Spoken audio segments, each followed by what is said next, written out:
This week, the state of cycling in Charlotte, bicyclists, transportation law, and cycling culture. I'm your host, Bobby DeMuro, and you're tuned in to A Healthier Charlotte.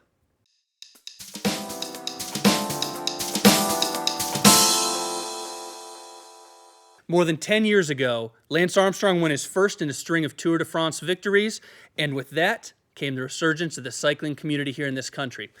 Government studies have estimated in the past couple years that between 3 and 5 million Americans bike to work every week, with untold others who bike recreationally. Further, the National Highway Traffic Safety Administration released data in 2009 that found 2 bicyclists die on U.S. roads every day and 1,500 bicyclists injured in traffic across the USA every year. Joined today by 4 guests who are very well versed in various aspects of cycling, cycling law, and transportation infrastructure. I'll start on my left with Ken Tippett. He is the Bicycle Program Manager from the Charlotte Department of Transportation. Next to him is Dick Winters, the Safe Route to School Coordinator for the Mecklenburg County Health Department. To my immediate right, Ann Groninger. She's an attorney representing cyclists and a cyclist herself. All of these are, I guess I should say. All 4 of you are. And to my far right, Spencer Luters, the founder of 24 Hours of Booty. So let's get into it today, guys. There's a lot of strong feelings about cyclists, maybe with transportation and pedestrians and motorists. First off, any guess on the number of cyclists in Charlotte? How many people are we talking about? Well, that's really hard to determine because unlike motor vehicles, cyclists are very difficult to count.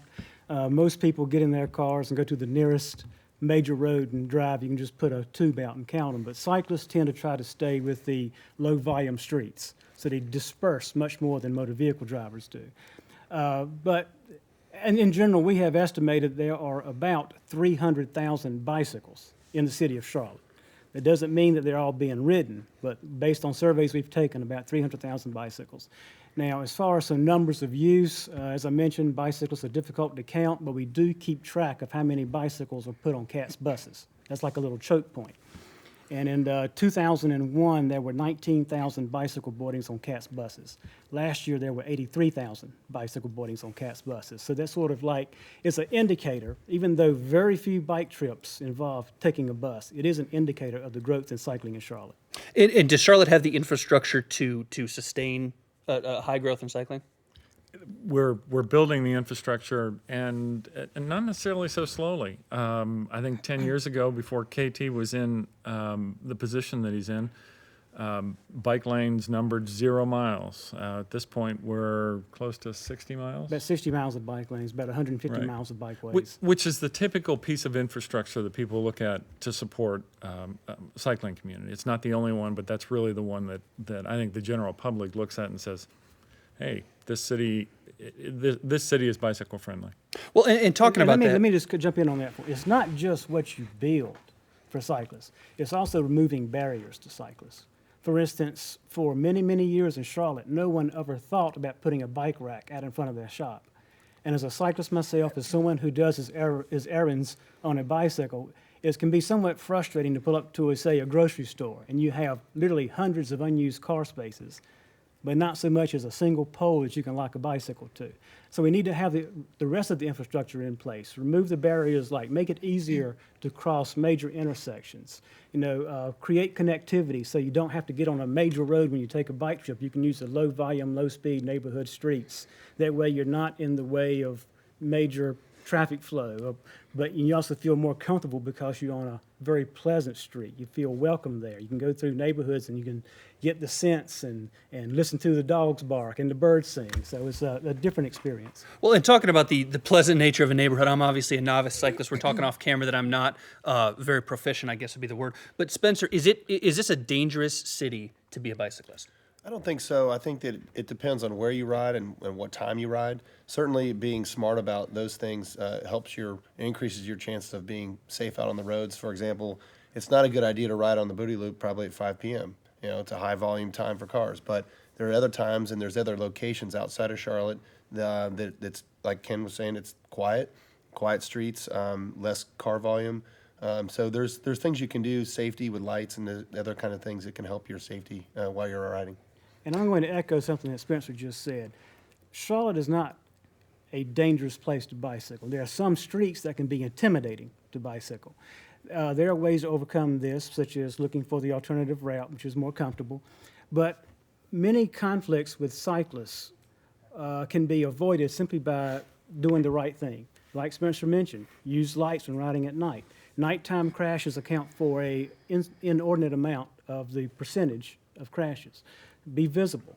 Follow the rules of the road. Don't ride facing in the lane with traffic coming at you. Ride with traffic. In other words, make yourself visible and position your bicycle in locations where motorists are trained to look for other traffic, not somewhere where they're not trained to look. And talk a little bit about the law. I mean, obviously, cyclists have to be pretty well versed when they're on the road, knowing the law. But would you say that a lot of pedestrians and a lot of motorists know cycling law as well, or is it something that there's a bit of a disconnect? I think there's a lot of room for improvement on both ends. You do see cyclists out there that don't seem to understand the law, and you see motorists. Most motorists don't understand the law that applies to cyclists, and it's actually very simple. Because the rules of the road that apply to motorists also apply to cyclists. So it's just a lot of improving safety is a matter of education, and that starts at the beginning when people take driving courses and get their driver's licenses. And I think we could do a lot more in that respect.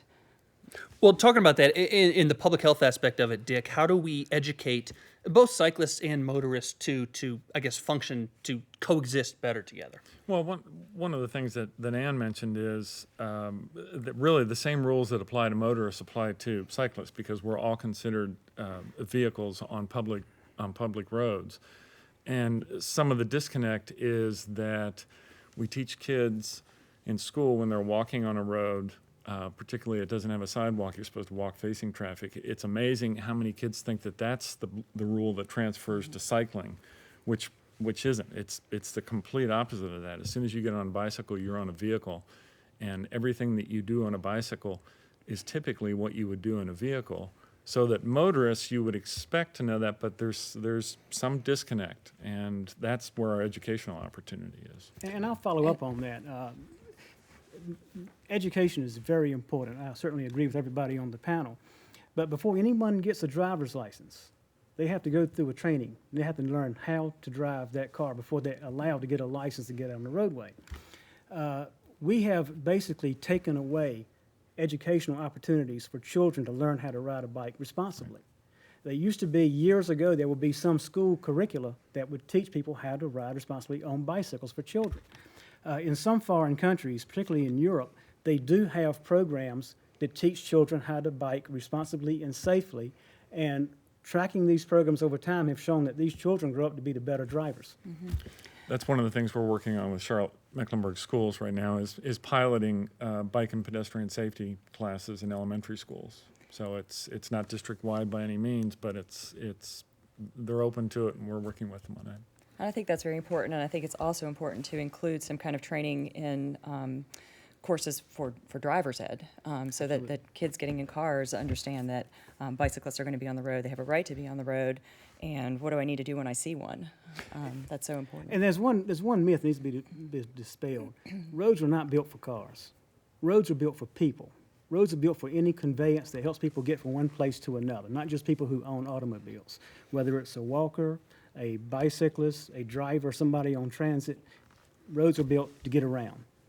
And speaking about that, Spencer, have you seen over maybe the last 10, 15 years, are cyclists getting smarter? Are they getting, I hate to say the word, but dumber about cycling law and cycling safety? How have cyclists developed here?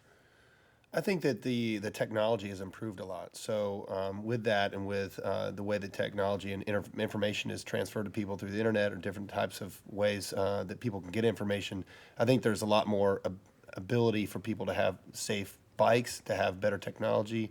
And so I think that people are more educated. I think the Lance effect that you mentioned is absolutely true. More people are riding than ever. I think that there is that gap, though, that the panel here is talking about, that we can get ahead of and get people educated earlier, and that'll improve the safety moving forward. Any thoughts to add? Well, something that I don't quite have understood, you mentioned at your opening about 2 cyclists a day. Nationally. Nationally. Yeah. That's nationally. I don't know the numbers, but it's hundreds upon hundreds of motorists that die every day on American highways. But yet that doesn't seem to garner the same amount of attention. So it's not just that roads are unsafe for cyclists. Roads can be unsafe for anybody, no matter what you're driving in. I think that's a good point. We will get back here after the break and talk about cycling safety and some of the relationship between cyclists and drivers. Before that, a Fit Minute. Stay with us, guys. This week on Fit for All, we're back to the upper body and we're doing some tricep kickbacks. Personal trainer Jen's going to show us a really simple way to do a really effective exercise. So, roll me through it. So today we're going to show you 2 modifications of a tricep kickback. We're going to start with level 1. So Bobby is stacking his knees under his hips and his wrist directly under his shoulders, drawing in through the belly, bringing the navel to the spine. He's going to inhale, his arm up, squeezing the elbow in at the side, reaching through the crown of his head, neck in line with spine, and he's pressing the weight back. Feeling a big squeeze with the tricep at the top, and you're breathing, Bobby. Awesome. And this is definitely isolating the tricep. Right, especially if you concentrate on feeling that squeeze at the top. Perfect. Now, what's our next progression? So if you want to add a little bit of difficulty here, you can add the spinal balancing element. So what I like to have my clients do is inhale their leg up, so it's the opposite leg to the arm that's lifting the weight. You're really reaching through the heel in that back leg. Inhale the weight up, exhale, push it back. Awesome. Pressing into the palm. Really breathing here, working to bring both hips in line with each other. You're strengthening the low back and the core here as well. So double whammy. That is not easy. A lot of stuff going on, but I can feel it work the core. I can feel it work the tricep. There's a lot of good things out of that exercise. Right. It's a very effective exercise. So if you're short on time, just add a little more difficulty in there. And if you got about 3 feet of space on the floor. Right. You You can got do it it. at home. Awesome. Well, my triceps are hurting. Let's get back to the show. Thanks for Fit for All this week. Welcome back here. We're talking about cycling in Charlotte, here on A Healthier Charlotte. And for the second forum segment, Spencer, I want to go to you first. Maybe it's stereotypical, maybe it's incorrect, but is there a discord between cyclists and drivers? Do they dislike each other? Is there a bad relationship? I think generally there's not, but from time to time in the news, you see something happen where a motorist gets upset about something, or anecdotally, I've seen it on the roads and witnessed it myself. But I think generally there's not. It depends on what you see out there on the roads and who's talking about it and what forum they have to talk about it in. So a lot of the things you see, and if there's an article in the newspaper and there's a lot of comments after that, I discount those a lot. I think that there's a few people that just have a bone to pick, and they're gonna really, beat the drum a little bit. But generally, I have a lot of good interaction with cars, and I ride on the road every single day. So I would say it's a very rare occurrence that I ever have any kind of issue with a motorist. Well, and talk about the bone to pick. Obviously, I think the stereotype maybe is that motorists, see cyclists as an obstruction or a delay getting where they are. Does the same thing hold the other way, or are cyclists generally, pretty respectful of motorists? Yeah, I think it's a two-way street. I think most people try to be respectful of each other, and there's going to be disrespectful people on both sides. But what a lot of people forget is that most cyclists also drive. Yeah. I know very few cyclists that don't own a car and drive places. A lot of cyclists ride recreationally, and they'll get in their car to drive to their ride. And so really more than animosity, it's inattention that is a problem to safety. And are there statistics? Are there anything that the city or the county does to document road rage? I don't know what you call it, but any incidents between the two? Not that I've seen, and nothing. They're not capturing statistics like that, because again, I think the incidents are the exception. You think about all the time that even just the four of us are on the road, and I would venture to say that Spencer said that he hasn't had any incidents, and I've never asked Ann, but I know KT hasn't. I haven't either. Now that's. I'll say that's the general rule. One of the things comes back to the disconnect that we talked about earlier is that when you consider a cyclist a vehicle, one of the things that vehicle and that vehicle operator are entitled to is the use of the entire lane. And that's sometimes where the disconnect happens with motorists, is when you're positioning yourself in a lane based upon what you're going to do, either going through an intersection or something.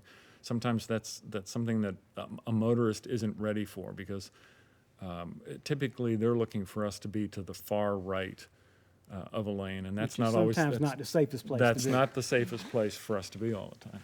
When I say us, I mean cyclists. So. Now, I will say, as far as Charlotte motorists, I've often thought they've gotten a bad rap because I have had very, very few bad situations with motorists, and I mean, even statewide, and I've been cycling for 30 years. I think it's also a matter of predictability, and that's where the education comes in. When I'm riding my bike, and like them, I ride every single day, the motorist behind me knows what my next move is going to be. He can tell by how I position my bike, how I give my signals. He knows that I'm going to turn left, I'm going to turn right.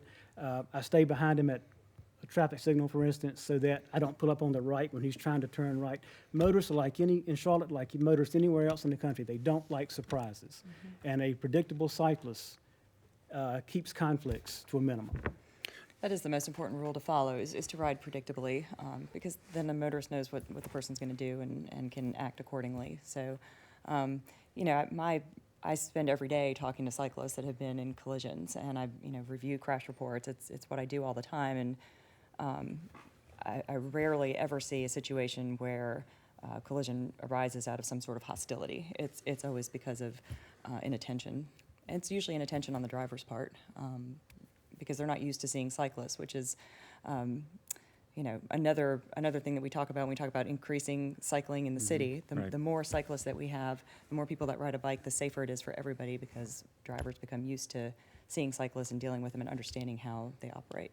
Well, and that's where I want to go. I mean, we talk a lot about world-class cities, whether we have the Democratic National Convention coming soon, and so we're talking about Charlotte kind of being in the spotlight, but a lot of world-class cities around the world have significant resources and infrastructure for cyclists. What is the future for Charlotte? Where do you see us going in 10, 15 years? How do we develop that infrastructure? That's a very good question. Like Dick mentioned, 10 years ago, we had not a single bike lane. Now we have 60 miles of bike lanes. I mean, it can take years to put infrastructure in place. As far as being an infrastructure bicycle-friendly city, Charlotte's still in its infancy. I think we've come a long way in a very short amount of time, not just in infrastructure, but also in mindset. We've adopted policies now that support all modes of transportation, not just one. We want pedestrians to be able to get around, cyclists, transit users, everybody. So I think over the course of the next generation or so, you're going to see more infrastructure in place. You're going to see more people using bikes. All the buses in Charlotte have bike racks on them. As I mentioned, you saw the growth in the bus rack use. So Charlotte's coming a long way. Other cities, such as you mentioned, especially in Europe, but also in this country, such as Portland, they started a bicycle program 30, 40 years ago. So they have a significant jump on cities such as Charlotte, but we're catching up. What Charlotte really has in its favor is a great cycling community. I've lived in Charlotte since late 2007, and I've been riding a bike for years and years and years, and we just have a really great community here of cyclists who interact a lot, road cyclists, mountain bikers, commuters, and there's a lot of momentum. We're all, getting together and talking about how to make the city better for cycling and doing a lot of things toward that goal, and that's the really great thing about Charlotte. So we have a lot of work to do, as have a lot of work to do. Ken and Dick mentioned, but we're definitely going in the right direction, and we'll keep going there. Well, part of what I think all of us look at is it can be boiled down simply more seats on streets. People see cyclists out, and they will start to say, well, that's something they can do. Maybe I can do that too. So it's getting people out, enticing them through either events. They could be fun rides. We had the Urban Assault Ride, which are purely fun, bicycle-oriented events that happen. There are tons of organized rides, recreational rides. Ann mentioned the fact that you can look for any road riding venue, mountain biking. I think it's a lot broader than anybody thinks.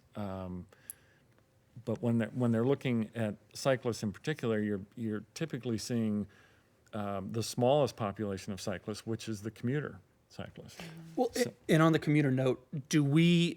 I don't know if we want to. I don't know if it's a goal, but do we see cycling, commuting to work, not just recreationally? Is that going to be something that we focus on in Charlotte here in the next 10, 15 years? Do you see more people doing it?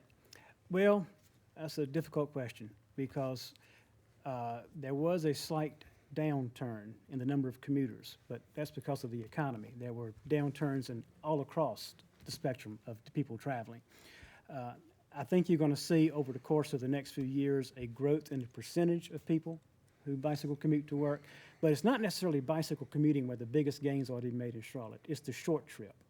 For instance, most trips people take are within 2 miles of their house. That's a very easy bicycle distance. So as people start to feel more comfortable cycling, they'll start to substitute some of those short trips with the bicycle. And of course, like anything else, the more you do it, the more comfortable you get doing it. The streets don't seem as scary anymore. That hill isn't as difficult as it used to be. You know, once you get started and stick with it, it becomes easier and much less intimidating. And Spencer, not too much time on this segment left, but the future from a rider standpoint, not obviously from a public policy side, but just a rider. Where is this going? Where will cyclists be 10 and 15 years from now in Charlotte? I think we'll see an uptick across all forms of cycling. So, as Ken said, I think we'll see more people commuting, more people integrating cycling into their daily lives. Short trips with their kids, short trips in your neighborhood. I think we're going to see a lot more of riders getting into the sport, maybe beyond that. There's a facility being built in Rock Hill that's going to be a world-class cycling facility with all kinds of different types of cycling that's going to attract people from around the world, really. I think that'll have a large impact on this region, which will get more attention for cycling, you get more people out on the bikes and sort of build it from there. So I definitely see an uptick over the next 10, 15 years. All right, when we get back, we'll give final statements from every one of our guests to talk about cycling in Charlotte, and then I'll give my healthier take. Don't go anywhere. This week's question has me joined by Dr. Preeti Matkins, the Director of Adolescent Medicine for Teen Health Connection. And the question, Dr. Matkins, is from Tina in Charlotte. And Tina writes, what's wrong with taking diet pills to help lose weight? Won't they suppress my appetite and make me thinner by eating less? Well, I think that the biggest question is whether there's a quick solution to a large problem. So just like many things in life, there isn't usually something that fixes it very quickly. Diet pills really haven't been tested on long-term use and often have a rebound effect, so that there are side effects of them, and then when people stop taking appetite suppressant, they may get a rebound, much higher appetite. And the healthiest way to lose weight is exercise, proper nutrition. Moderation. There's no gimmicks. No gimmicks. Otherwise, somebody really would have invented something for that by now. We say it all the time. That's this week's question. There's no gimmicks to losing weight. Thank you, Dr. Matkins. Thank you. Back to the show. Welcome back to A Healthier Charlotte. Let's wrap up the show on cycling. And first final word, what can we take away about this? I just think that there's a real excitement growing around cycling in Charlotte, and I want everyone to catch the fever and to get on a bike, get out there and ride, whether it's road, mountain, commuter. It's great. It's a great activity, and it's a great way to incorporate. It's a great activity to incorporate into your regular lifestyle. You know, ride to work, ride with your children, ride to the grocery store. It's just a wonderful activity, and take the responsibility to do it safely. And remember, if you're in your car, that the person you see on your bicycle is somebody's family member, someone's brother, sister, and you know, pay attention, be careful, and go out there and have fun. Dick? We talked earlier about the fact that bicycling safety isn't necessarily part of the educational system again. So one of the proposals in looking at possibilities within CMS is to talk about, you know, starting at a very young age and saying that with the Safety Town program that all kindergartners go through, is incorporating their learning how to actually ride a two-wheeler using either a balance bike or it's basically a bicycle that pedals, but looking at that as a basic skill that all kindergartners would have, so that kind of starting to inculcate the whole, you know, the age group, saying by the time you leave kindergarten, you know how to ride a two-wheeler. Spencer? There's so many ways that cycling can be integrated into your lives. It could be short trips to school or to running errands. It could be getting involved with a spin class. One thing that may motivate you is to simply go on the calendar, look online, and find an event. Find an event that you can put on your calendar, and you're going to commit to it and start training for it, and get your friends involved. So if you have a friend of yours that's going to train with you, it's real motivating to help you get over the hump of getting outside and training. But just start. Just pick something and start, and you'll find soon that you'll enjoy the riding and hopefully embraced by the sport. Great. Ken? Well, riding a bicycle is one of the best things you can do for your body and for your mind. I say get a bike, start riding, just learn how to ride responsibly and safely, and start substituting some of those short car trips with the bicycle.